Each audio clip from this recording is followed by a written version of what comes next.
चलिए सबको नमस्कार, सबको हेलो। स्वागत है आप सभी का कटसी क्लासेस में। तो एक बार फिर से आ गए हैं कुछ क्वेश्चन लेके जो प्रैक्टिस करेंगे। तो अभी बिहार दरोगा की मेंस एग्ज़ाम की सीरीज चल रही है अपनी, ठीक है। तो थोड़ा सा मैं बताऊंगा आपको कि पहले वीडियो डाला है मैंने, तो अभी सब कुछ नया है और उस वीडियो का भी 2 पार्ट हो गया है।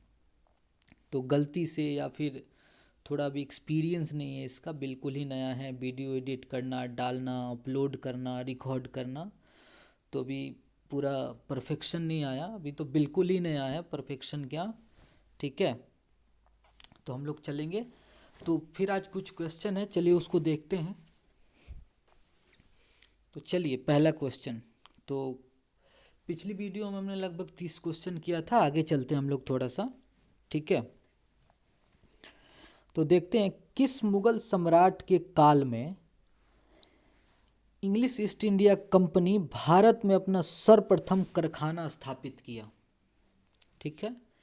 मतलब किसके काल में ईस्ट इंडिया कंपनी आई और प्रथम कारखाना स्थापित किया। तो इसमें देखते हैं, देखिए आंसर दे रखा है ए, यानी कि जहांगीर के काल में। अब थोड़ा सा हम लोग इसमें देखते हैं कि क्या हुआ। तो ईस्ट इंडिया कंपनी जैसे कि आप लोग सभी जानते हैं कि 1600 में इंडिया आई, चलिए ठीक है। तो उसमें क्या है कि पहला कारखाना जो था ईस्ट इंडिया कंपनी ने, वैसे कहेंगे कि तो 2 तरीके का कारखाना उनका लगा था। तो जब पहली बार आए थे कैप्टन हॉकिंस, कौन थे वो? Captain Hawkins. देखिए मैं यहाँ लिख दे रहा हूँ, कैप्टन HAW हॉकिंस।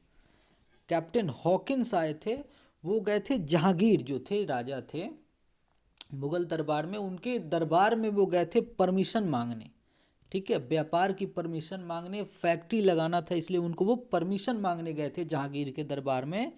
उस समय कैप्टन कौन थे? देखिए मैंने कल भी बताया था, इससे पहले वाले वीडियो में। देखिए एक क्वेश्चन में एक दो और क्वेश्चन भी अराइज हो सकता है, बन सकता है, ठीक है।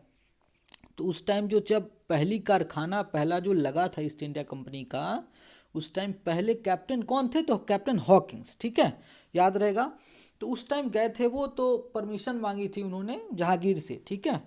तो अब थोड़ा सा हम लोग देखते हैं कि पहले जो फैक्ट्री थी वो 1611 में लगी थी, ठीक है। ध्यान देंगे इसको थोड़ा सा कि पहली फैक्ट्री थी वो 1611 में लगी थी, और वो लगी थी कहाँ?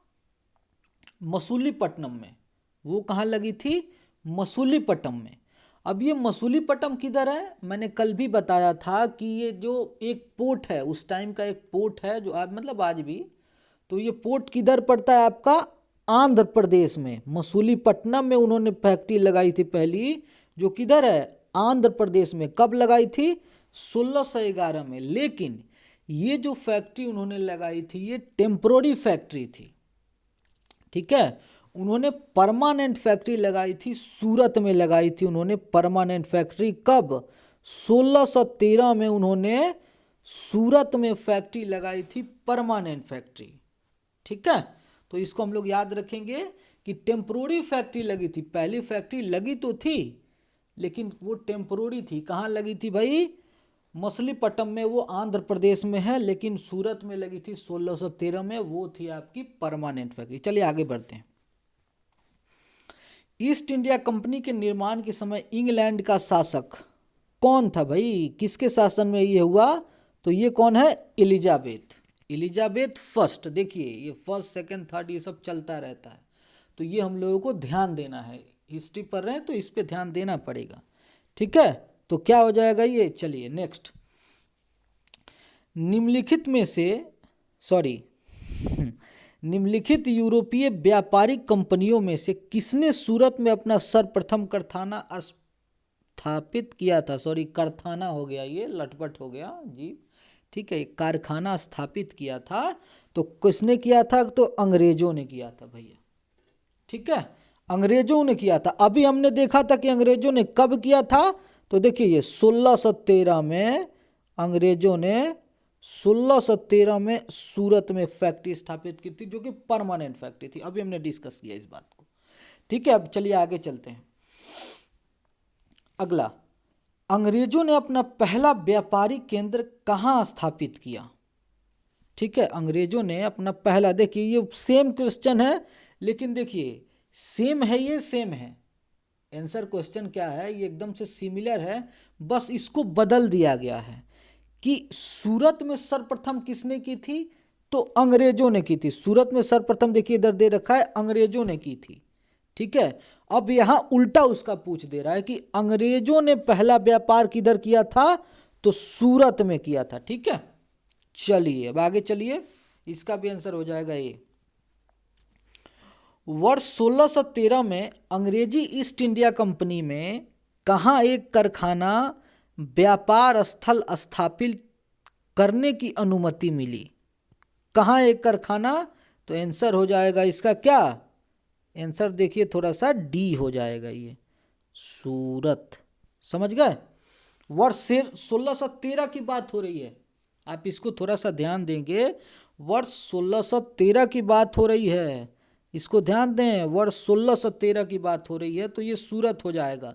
लेकिन अगर 1611 की हम बात करें तो क्या, ये हो जाएगा अपना मसूलीपट्टनम, ठीक है। यानी कि ये किधर है, आंध्र प्रदेश में है ये मसूलीपट्टनम, ठीक है। हम लोग डिस्कस कर चुके हैं, देख रहे हैं, एक ही क्वेश्चन को इधर उधर करके ये क्वेश्चन को क्या इलेबोरेट, मतलब बढ़ाया जा रहा है, ठीक है।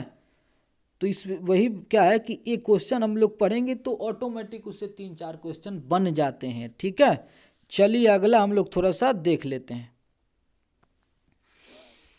हाँ, पुर्तगालियों के विरुद्ध अंग्रेजों की सफलता में निम्नलिखित में से कौन सा कारण नहीं था?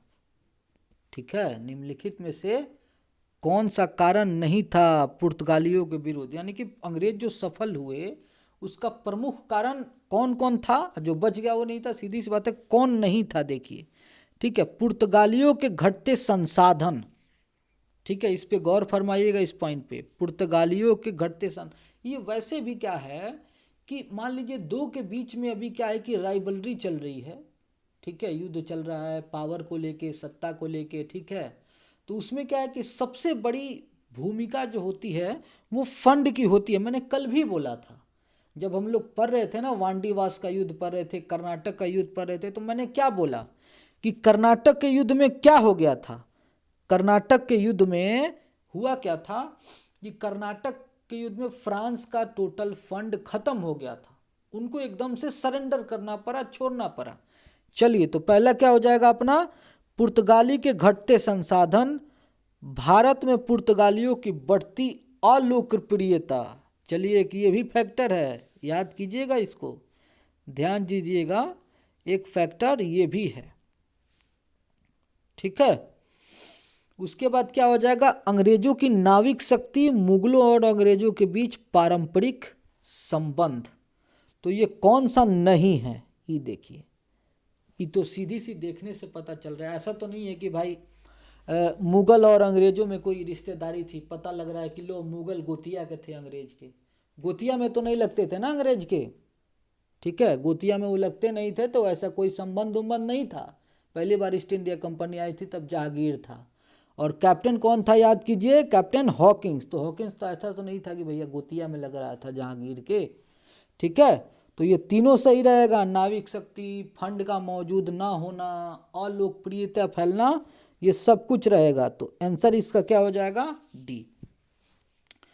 भारत में ईस्ट इंडिया कंपनी की सफलता का राज क्या, देखिए बहुत ब्रॉड, मतलब बहुत अच्छा पॉइंट है ये, हालांकि ऑब्जेक्टिव में दे रखा है ये, लेकिन थोड़ा सा कोई रिटन पेपर हो, ब्रॉड पेपर जो होगा, ठीक है, जो सब्जेक्टिव टाइप है, उसमें भी ये क्वेश्चन आ जाता है। देखिए देखिए, तो कंपनी की सेना को पश्चिमी प्रशिक्षण मिला तथा उनके पास आधुनिक हथियार थे,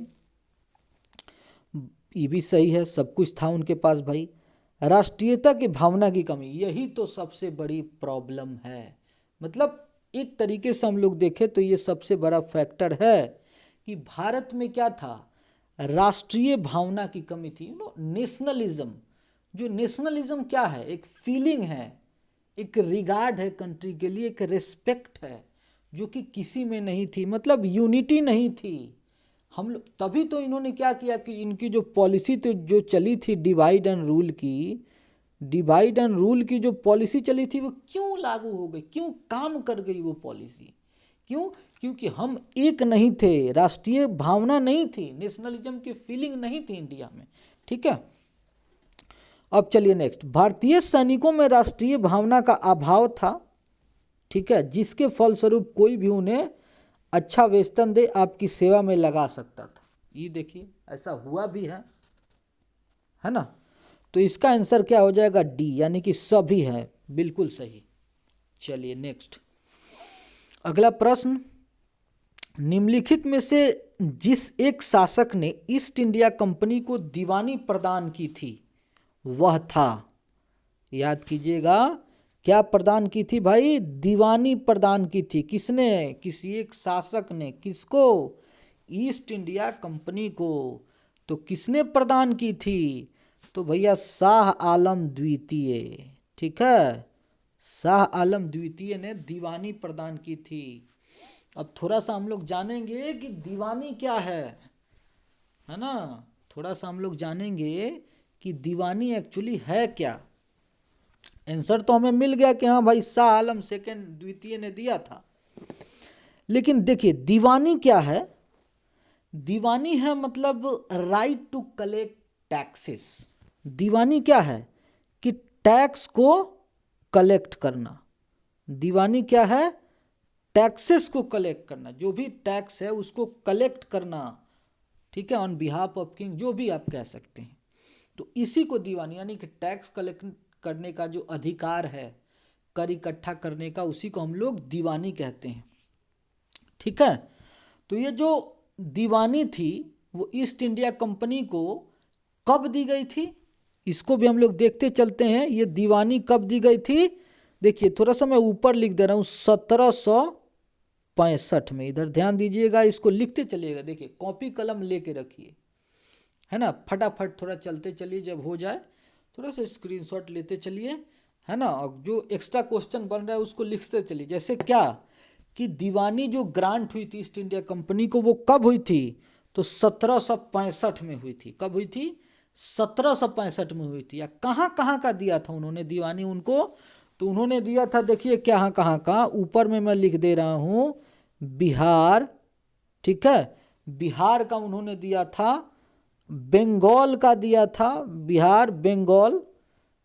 ठीक है, बिहार का दिया, बंगाल का दिया, उड़ीसा का दिया, इलाहाबाद का उन्होंने दिया था। ठीक है, तो पता है एक साल में कितना टैक्स कलेक्ट हो जाता होगा लगभग, थोड़ा सा आप लोग ध्यान इस पे, एक थोड़ा सा वैसे ही जस्ट हम लोग ऐसे ही बात करेंगे कि कितना इकट्ठा हो जाता होगा एक साल में, इन तीनों जगह से, चारों जगह से दीवानी कितनी, टैक्स कितना कलेक्ट हो जाता होगा। तो मैं आपको बताऊं कि लगभग 26 लाख रुपया एनुअल कलेक्शन हो जाता था टैक्स का दीवानी में। ठीक है, यहां की मैं बात कर रहा हूं पार्टिकुलरली। चलिए next, Fort Saint George Bharat के किस राज्य में स्थित है। फोर्ट सेंट जॉर्ज भारत के किस राज्य में स्थित है, तो ये है तमिलनाडु। हमने बात भी पहले की थी, क्या आंसर हो जाएगा, तमिलनाडु में है फोर्ट सेंट जॉर्ज, जैसे है ना। इसके बाद फोर्ट विलियम भी था, फोर्ट लुइस भी था, तो बहुत सारा हमने पढ़ा हुआ है, पहले वीडियो में भी पढ़ा था। चलिए नेक्स्ट, निम्नलिखित में से, निम्नलिखित किलों में से ब्रिटिश ने किसका सबसे पहले निर्माण किया। निम्नलिखित ब्रिटिश मतलब किलों में से ब्रिटिश ने किसका सबसे पहले निर्माण किया, बोलिए जरा सा। तो फोर्ट सेंट जॉर्ज, चलिए सबका हम लोग देख लेते हैं।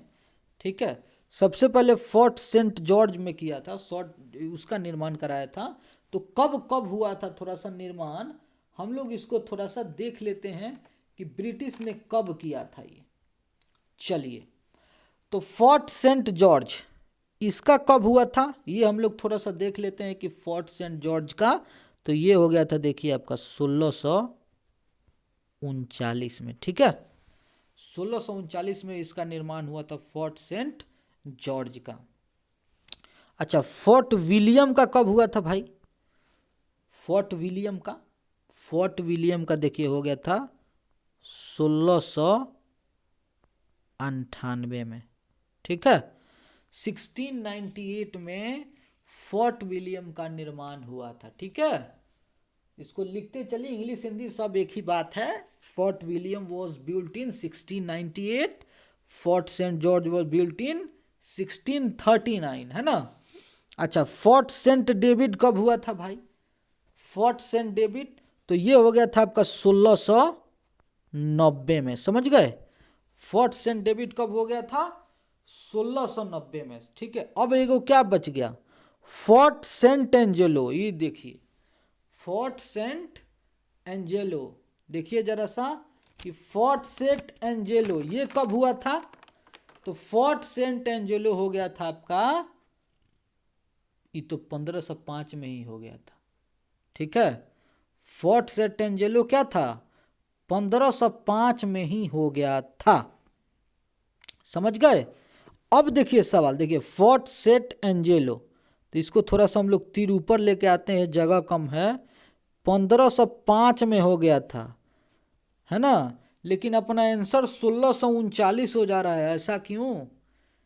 क्वेश्चन तो दिया है कि सबसे पहला निर्माण कौन से किले का हुआ था, तो आंसर अपना है फोर्ट सेंट जॉर्ज 1639, लेकिन फोर्ट सेंट एंजेलो 1505 में हुआ था, है ना, तो आंसर तो 1505 होना चाहिए। लेकिन हुआ क्या था कि ये जो फोर्ट सेंट जॉर्ज है 1639 में हुआ था, इसको ब्रिटिश ने निर्माण कराया था। तो सवाल क्या पूछ रहा है ये कि ब्रिटिश ने निर्माण कराया था, वो पहला किला कौन सा था? तो वो था आपका फोर्ट सेंट जॉर्ज। लेकिन 1505 में जो फोर्ट सेंट एंजेलो हुआ था, उसको कौन कराया था? याद कीजिए, डी अल्मेडा। कौन कराया था? Francisco de Almeida. कितने में कराया था? 1505 में। और एक बात, 1505 में ही वो वाइसरॉय, गवर्नर, ये सब जो भी है बन के आया था वो इंडिया, समझ गए। हाँ, तो इसको ये नहीं करना है, क्योंकि ये पुर्तगीज ने कराया था 1505 में। इस पे सवाल पे ध्यान दीजिएगा। चलिए अगला सवाल है कि निम्नलिखित व्यापारिक शक्तियों में से किसे 1717 ईस्वी में चुंगी अदा करने की छूट दी गई थी? अब देखिए चुंगी क्या है, किसे छूट दी गई थी, ये चुंगी क्या है, पहले देखिए थोड़ा सा। हम लोग 1717 में हम लोग चुंगी समझते हैं कि चुंगी क्या है। तो चुंगी कुछ नहीं है, इसको अंग्रेजी में हम लोग बोलते हैं ऑक्ट्रोई टैक्स। ठीक है, इसको अंग्रेजी में हम लोग क्या बोलते हैं? OCTROI, ऑक्ट्रोई लिख लीजिए ऐसे, ऑक्ट्रोई टैक्स है ये। इंग्लिश में इसको क्या बोलते हैं? चुंगी को। ये देखिए इंग्लिश में कितना अच्छा नाम है, ऑक्ट्रोई। आहा, हिंदी में चुंगी, है ना, अलग अलग लैंग्वेज है, चलिए कोई बात नहीं। ऑक्ट्रोई टैक्स यानी कि चुंगी अदा करने की छूट किसको देता है? तो ये था क्या, थोड़ा सा एक लाइन में समझ लीजिए कि देखिए बाहर से जो भी माल आता था, उस पे लगने वाला जो टैक्स है, उसी को हम लोग ऑक्ट्रोई टैक्स यानी कि चुंगी बोलते थे। बाहर से जो भी माल आता था, उस पे लगने वाला जो टैक्स था, उसको हम लोग क्या बोलते थे? ऑक्ट्रोई टैक्स, समझ गए। तो इसमें किसको छूट दी गई थी 1717 में? अंग्रेजों को। देखिए ये सब छूट छाट का जो बात है ना, डिस्काउंट, मजबूरी, 1 लाख का तनख्वाह दे दिया गया, दीवानी दे दिया गया था। तो इसको हमेशा याद रखिएगा कि मोस्ट ऑफ द केस में किसके साथ हुआ था ये? तो ये अंग्रेजों के साथ हुआ था। ठीक है, चलिए आगे बढ़ते हैं 22 नंबर पे, सॉरी 42।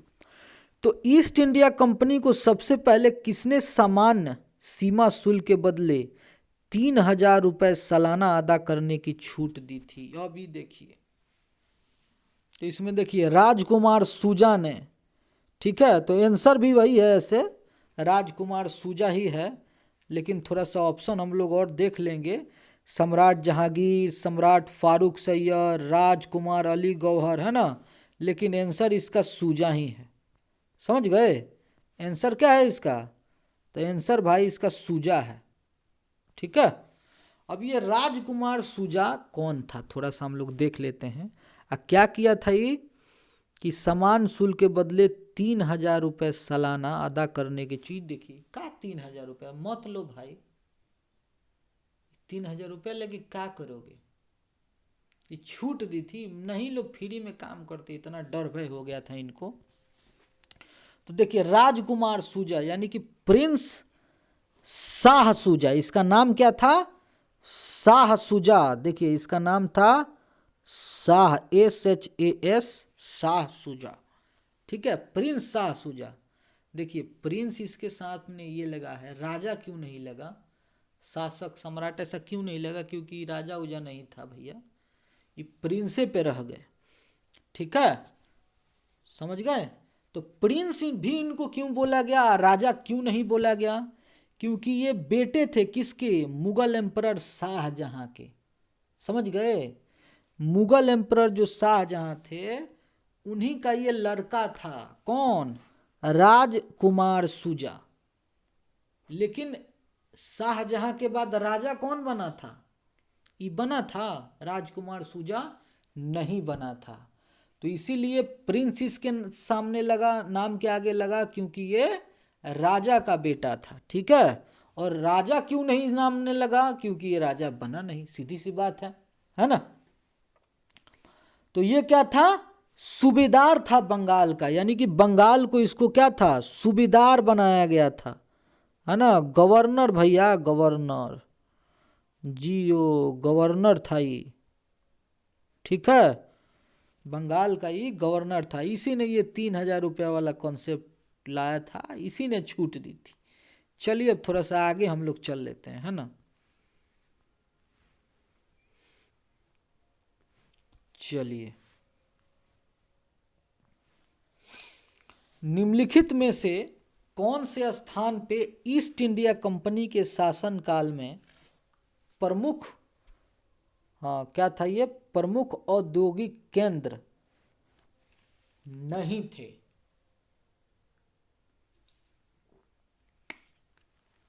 ई क्या कह रहा है भाई? निम्नलिखित में से कौन से स्थान पर ईस्ट इंडिया कंपनी शासन काल में प्रमुख औद्योगिक केंद्र नहीं थे? तो आंसर हो जाएगा बी, ज़्यादा इसमें कुछ समझने का नहीं है, इलाहाबाद और ग्वालियर। ठीक है, चलिए अब आगे बढ़िए। प्रारंभ में ब्रिटिश ईस्ट इंडिया कंपनी का लक्ष्य था, प्रारंभ में इनका क्या लक्ष्य था? देखिए मैंने क्या बताया था, प्रारंभ में इनका क्या लक्ष्य था ब्रिटिश ईस्ट इंडिया कंपनी का? कि भाई ये लोग व्यापार करने आए थे। समझ गए, ये लोग आए थे क्या? व्यापार करने। ठीक है, अभी लोग देखिए सीधी सी बात है कि आम के चक्कर में आए थे भाई, अब पूरा बागवानी उजाड़ के ले गए। समझ गए, होता है ना कभी कभार, कि कुछ लोग ऐसा होता है। ठीक है, तो ये व्यापार के लिए आए थे, भूभाग के लिए नहीं। लेकिन बाद में क्या हुआ, है ना, व्यापार भी भूखा भी, है ना, चीटपट सब ले गए इनका एकदम। समझ गए। अब देखे कि भैया व्यापार के लिए आ रहे हैं, है ना, लोगों में एकता नहीं है, तो क्या किया जाए? ये बेकार में, ये आम का व्यापार करने, एक उदाहरण ले रहा हूँ मैं, है ना, ये करने से क्या होगा? अरे पूरा बागवानी नोच लो भाई, एकदम सोने की चिड़िया है, एकदम नोच के चलो। ठीक है, चलिए नेक्स्ट। निम्नलिखित में से किस अंग्रेज अधिकारी ने पुर्तगालियों की सौली, है ना, के स्थान पर हराया था? ये देखिए बहुत बहुत इंपॉर्टेंट है। निम्नलिखित में से किस अंग्रेज अधिकारी ने पुर्तगालियों को सौली के स्थान पे हराया था? है ना, यानी कि बैटल ऑफ सौली, इसको हम लोग देखिए बैटल ऑफ सौली बोलते हैं, यानी कि बैटल ऑफ, इसको स्वाली भी बोला जाता है, समझे, SWALLI, या बैटल ऑफ सुआली। देखिए बैटल ऑफ SWALLY, स्वाली, या battle of Suvali, SUVALI, SUVALI। अब देखिए बैटल ऑफ सुवाली कब हुआ भाई, देखते चलिए। ये हुआ था आपका 1612 में, समझ गए? कब हुआ था? 1612 में। और इसका नेतृत्व कौन कर रहा था? इसका नेतृत्व कर रहे थे थॉमस बेस्ट। तो अपना आंसर भी हो जाएगा क्या? Thomas best. लेकिन थोड़ा सा हम लोग जान लेते हैं कि सवाली का युद्ध, सौली का युद्ध और सुआली का युद्ध, SUVALI, समझ गए? SUVALI, सुआली का जो बैटल था वो कब हुआ था? वो हुआ था भाई साहब 1612 में, समझ गए? कब हुआ था वो? 1612 में, यानी कि नवंबर 1612 कह सकते हैं। नवंबर 1612 में ये युद्ध हुआ था, ठीक है। तो ये कहाँ हुआ था पता है? सुआली, सुआली एक जगह है। ये हुआ था आपका, देखिए थोड़ा सा मैं ऊपर कर दे रहा हूँ, इसको ध्यान दीजिएगा कि सुआली एक जगह है, SUVALI। तो सुआली क्या है? एक गांव है, समझ गए? सुआली क्या है?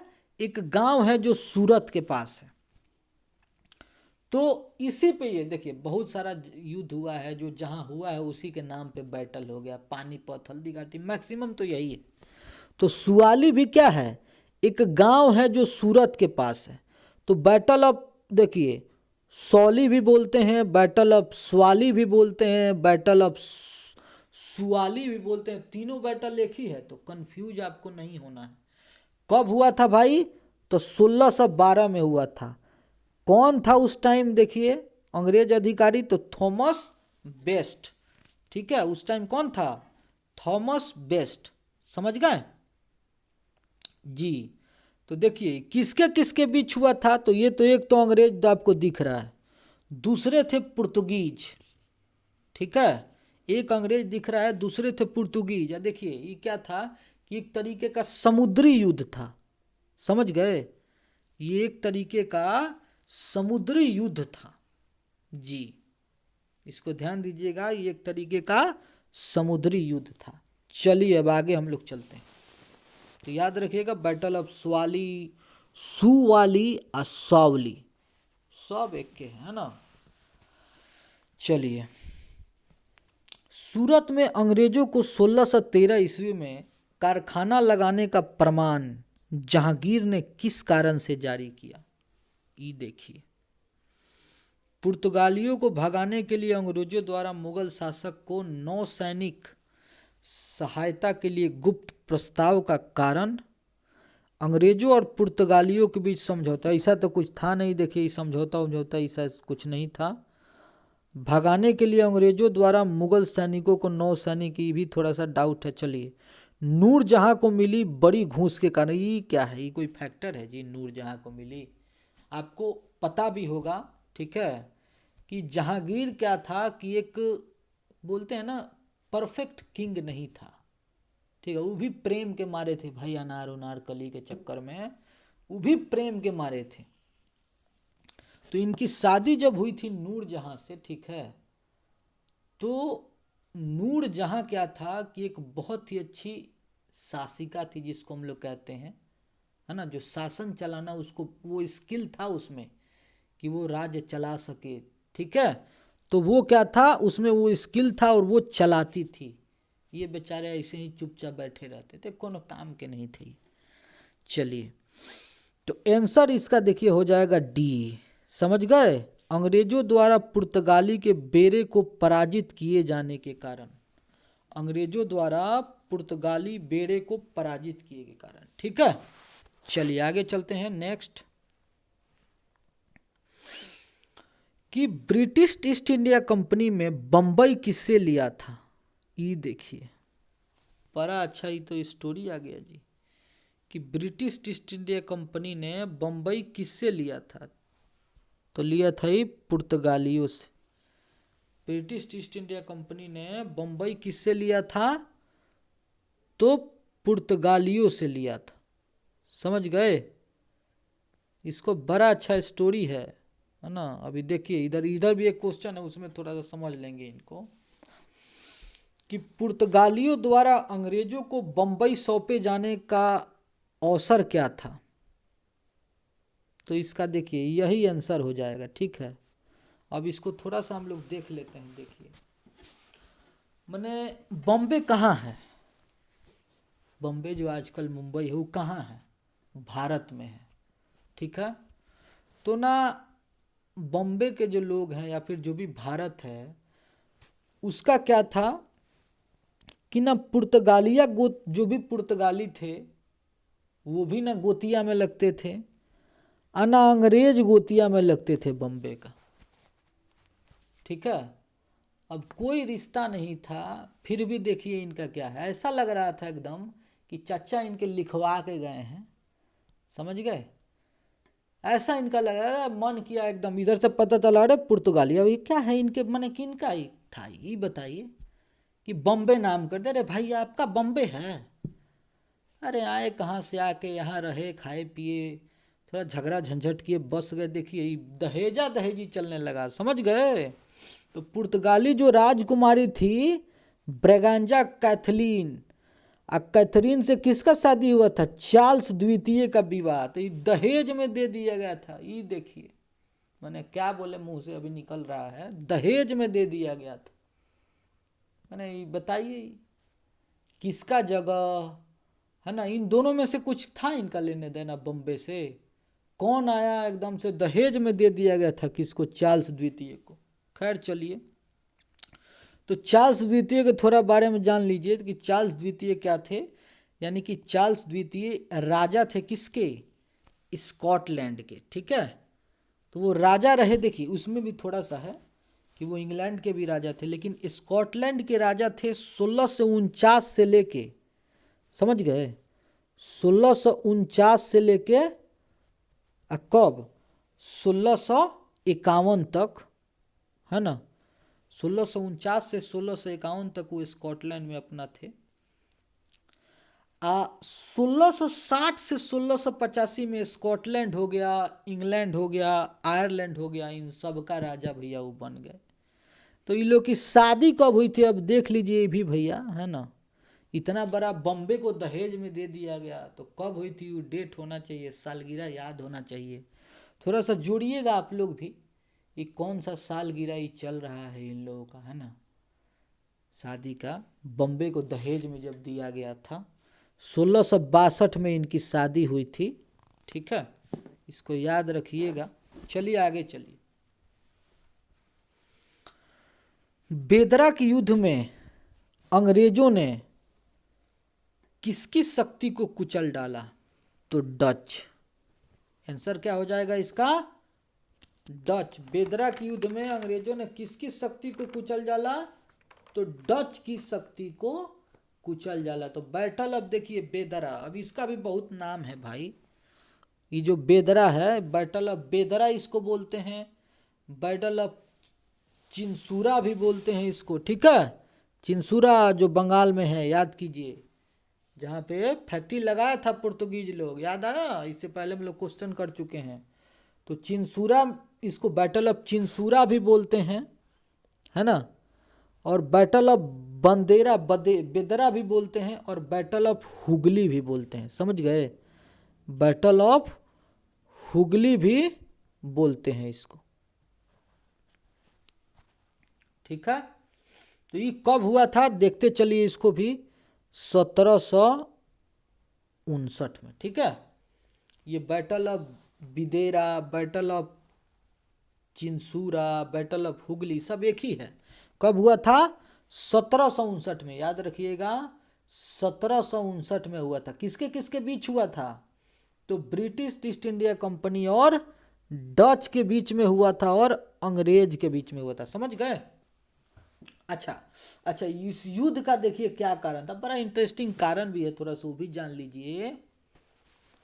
कि इनको क्या था कि मीर जाफर ने इनवाइट किया था, ये भाई साहब देखिए, इनको क्या था, मीर जाफर ने इनवाइट किया था। मीर जाफर कौन था, नवाब का जो बंगाल था, समझ गए, मीर जाफर कौन था? नवाब का बंगाल था, वो इनको इनवाइट किया था। ठीक है। अच्छा, किस लिए? हाँ बोलिए, किस लिए? ताकि क्या था कि ब्रिटिश को वो एक्सपेल करें, अब खुद को वो क्या करें, एस्टेब्लिश करें और अपना व्यापार शुरू करें, यहाँ पे व्यापार लगाएं। समझ गए? इसके लिए क्या था कि वो माने ब्रिटिश से भी, वो भी बेचारे वो भी आ गया था, थोड़ा सा धोखा किया था। आपको याद होगा बैटल ऑफ प्लासी 1757 वाला जो भी। चलिए आगे बढ़ते हैं। निम्नलिखित में से सीमा शुल्क मुक्ति की स्वीकृति प्राप्त हुई? ए ब्रिटिश, अभी सब ब्रिटिशे पे चलेगा। जितना फ्री का काम आप देख रहे हैं और जितना डिस्काउंट देख रहे हैं, माने जबरदस्ती का फ्री, जबरदस्ती का डिस्काउंट, जबरदस्ती का कोई ग्रांट ले लिए, जबरदस्ती का कोई औहदा ले, ये सब क्या है? ब्रिटिश का है। कुछ एग्जाम में अगर समझ में नहीं आए, है ना, तो इसको याद रखिएगा कि अगर अंग्रेज दे रखा है तो अंग्रेज को ही मार के आइएगा। समझ गए? चलिए, भारत में फ्रांसीसियों ने अपना सबसे पहला कारखाना निम्न स्थानों में से कहाँ लगाया था? तो लगाया था कहाँ? सूरत में ही। देखिए, फ्रांस में भी, फ्रांस वाले भी क्या थे? सूरत में ही लगाए थे। चलिए याद रखिएगा इसको। भारत में व्यापार के लिए फ्रांसीसी ईस्ट इंडिया कंपनी का संस्थापक था। कौन संस्थापक था भाई? थोड़ा सा देखिए, कौन संस्थापक था? भारत में व्यापार के लिए फ्रांसीसी ईस्ट इंडिया कंपनी का संस्थापक था बी कोलबर्ट। ठीक है। अच्छा, ये तो फ्रांसीसी ईस्ट इंडिया कंपनी हो गया, कोलबर्ट। यहाँ एक और क्वेश्चन हम लोग थोड़ा सा जान लेते हैं कि English east India company, English east, EEIC है ना, इंग्लिश ईस्ट इंडिया कंपनी का कौन था भाई? उसका फाउंडर कौन था? तो उसका था थॉमस स्माइटे। याद रखिएगा, स्माइटे थोड़ा सा मैं लिख दे रहा हूँ, थॉमस आप लोग लिख लीजिएगा, SMYTHA। कौन था? इंग्लिश का थॉमस स्माइटे। याद रखिएगा, थॉमस स्माइटे, THOMAS, थॉमस स्माइटे। ठीक है। चलिए अब आगे बढ़ते हैं। निम्नलिखित यूरोपियों में से कौन सा एक स्वतंत्रता पूर्वक भारत में व्यापार के रूप में सबसे अंत तक आए? इंग्लिश थे, डच थे, फ्रांसीसी थे। देखिए, सिर्फ व्यापार के लिए तो इंग्लिश तो भैया उसमें आएगा नहीं, है ना। चलिए, इंग्लिश तो इसमें आएगा नहीं, तो अब थोड़ा सा आप लोग बताइए कि क्या आएगा, है ना। इंग्लिश आएगा नहीं, पुर्तगाली तो भैया आएगा नहीं, कि भाई थे अपना फ्रांसीसी। भाई व्यापार के लिए ही लड़ते रहे। समझ गए कि भैया हमको बस व्यापार है। ये लोग क्या था, अरे सब चाहिए, व्यापार के आर पार जागीर सब चाहिए इनको। क्या करेंगे ये सब छोटा मोटा धंधा करके, जब राजे बनना है। चलिए, अंग्रेजी ईस्ट इंडिया कंपनी ने मद्रास को पट्टे पर किस वर्ष स्थापित किया? 1639 में। इसमें कुछ नहीं है, इसको याद रखिएगा, कब किया? 1639 में। ठीक है। चलिए, भारत में अंग्रेजी ईस्ट इंडिया कंपनी की प्रथम प्रेसिडेंसी कहाँ थी? तो ये थी मद्रास। ठीक है, ये थी क्या? मद्रास। देखिए, 3 लगभग प्रेसिडेंसी थी उधर, तो क्या क्या, एक तो आप देख लिए कि मद्रास था, और 2 कौन कौन था? तो और 2 था भैया बॉम्बे, है ना, और 2 क्या था? बॉम्बे, और दूसरा क्या था? कैलकट्टा। समझ गए? तो 3 प्रेसिडेंसी हो गई, ये भी जान लीजिए, मद्रास, बॉम्बे और कलकत्ता। ठीक है, तो सबसे पहली कौन सी थी? तो मद्रास। चलिए नेक्स्ट। निम्नलिखित में से किसे भारत में फ्रांसीसी कंपनी का संस्थापक माना जाता है? कोलबर्ट, है ना, अभी अभी पढ़ा था। फ्रांसीसी ईस्ट इंडिया कंपनी स्थापना हुई थी। फ्रांसीसी ईस्ट इंडिया कंपनी की स्थापना कब हुई थी? ये देखिए, लुई 13वें, 14वें, 15वें, 16वें सब है। ये देखिए, अरे और कोई नाम नहीं था यार, लुइस था, फ्रांसी, अब लुइसे नाम रख दिए 16 गो, फ्रांसी रख देते, फ्रैंकी रख देते, सैंकी रख देते, लूडू रख देते, कुछ रख देते यार। ये देखिए 16 गो हो गया एक एक गो नाम का, हद है यार एकदम से। चलिए इसका आंसर हो जाएगा बी, है ना, देखिए दे रखा है बी, यानी कि लुइस 14 जो थे उनके शासनकाल में ईस्ट इंडिया कंपनी, यानी कि फ्रांसीसी ईस्ट इंडिया कंपनी की स्थापना हुई। ठीक है, चलिए आगे आइए। फ्रांसीसी ईस्ट इंडिया कंपनी का निर्माण किसके शासनकाल में हुआ?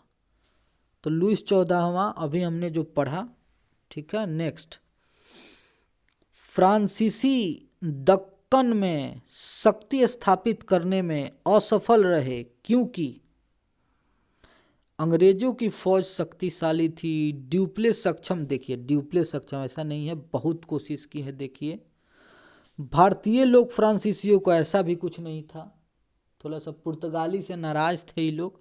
देखिए इनसे ऐसा कुछ बैर नहीं था भारतीयों का, ये बेचारे व्यापार चाहते थे, स्वतंत्रता पूर्वक ये व्यापार चाहते थे। पोंडिचेरी समरी ऐसा कुछ नहीं, तो आंसर क्या है? ए हो जाएगा इसका, समझ गए? आंसर क्या हो जाएगा? ए। चलिए ये हो गया। अब नेक्स्ट हम लोग चलते हैं, निम्नलिखित में से कौन सा प्रथम यूरोपियन शक्ति था जिसने भू क्षेत्र अर्जित करने के उद्देश्य से भारतीय राजाओं को के झगड़ों में भाग लेने की नीति आरंभ की? तो आप लोग जानते होंगे, है ना, कौन था भैया? तो ये सब ड्यूप्ले था, ये जो पॉलिसी डिवाइड एंड रूल, है ना, इन्हीं भाई साहब का थोड़ा सा आ गया था, डिवाइड एंड, तो खैर डुप्ले थे, मिस्टेक से निकल गया। चलिए आगे देखिए। प्रथम कर्नाटक युद्ध के बाद किसको डुप्ले द्वारा हैदराबाद में तैनात किया गया था? तो आंसर हो जाएगा बूसी। ठीक है, आंसर क्या हो जाएगा? बूसी। चलिए, निम्नलिखित में से प्रथम कर्नाटक युद्ध का कौन सा तत्कालीन कारण था? ऑस्ट्रिया का राजगद्दी की जंग, अंग्रेज और फ्रांसीसी के बीच प्रतिद्वंदता, कर्नाटक की गद्दी की जंग, अंग्रेजों द्वारा फर्स्ट क्लास पॉइंट आपको दिख रहा है, ध्यान दीजिएगा, डी हो जाएगा। कर्नाटक, देखिए इसको ध्यान से देखिएगा, स्क्रीनशॉट भी लेते चलिएगा। कर्नाटक थोड़ा सा लिखा पढ़ी से गंदा हो जा रहा है, लेकिन क्या कीजिएगा, समझ बूझ कम है, अभी नया नया है आदमी। तो कर्नाटक के नवाब पद के लिए फ्रांसीसियों ने किसकी सहायता की? तो याद रखिएगा, चंदा साहब की, है ना, यानी कि कर्नाटक के नवाब पद के लिए फ्रांसीसियों ने किसकी सहायता की? कर्नाटक के नवाब पद के लिए, याद कीजिए थोड़ा सा। तो इसमें क्या था कि इनको मार दिया गया था, इससे पहले जो नवाब थे कर्नाटक के, उनको क्या था? मार दिया गया था। तो कर्नाटक के नवाब कौन से थे? ये भी याद रखिए, अनवरुद्दीन। कौन थे? अनवरुद्दीन खान, याद रखिए इसको,